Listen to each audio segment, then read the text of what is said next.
ఏలూరు జిల్లా ముదినేపల్లిలో వనుదురు గ్రామంలో పారిశుద్ధ్యం పడకేసింది. ఓ రైతు రొయ్యల సాగు చేసుకుంటూ వ్యర్థాలను బావిలో పడేస్తున్నారని గ్రామస్తులు ఆరోపిస్తున్నారు. దీంతో దుర్గంధం వెదజల్లుతుందని, చిన్నారులు పెద్దలు ఎంతో ఇబ్బందులు పడుతున్నామని గ్రామస్తులు తోట ఆంజనేయులు తెలిపారు. గ్రామంలోని వీఆర్ఓ, గ్రామ పంచాయతీ సెక్రటరీలకు ఫిర్యాదు చేసినా పట్టించుకోవడం లేదని వాపోయారు. కలెక్టరేట్ వెంటనే స్పందించి చర్యలు తీసుకోవాలని డిమాండ్ చేశారు.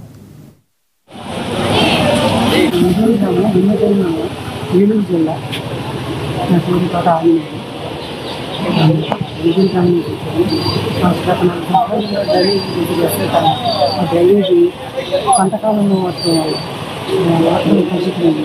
మాకు మంచినీటి సరఫరా వాతావరణంలో 2 బావులు పోయింది. చాలా ఇబ్బంది పడుతుంది. మాకు వర్షాకాలం చాలా ఇబ్బంది పడుతుంది.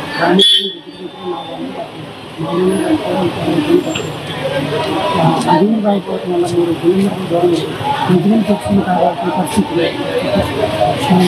డ్రైనేజీ వల్ల పైపు తీసుకోవటం వల్ల చిన్నపిల్లలు స్కూల్ పిల్లలు అన్నీ పడి స్కూల్ కాలనీ బయట నుంచి పడటం వల్ల ఇదే విషయాన్ని వాళ్ళు సర్పంచ్ చేస్తారు.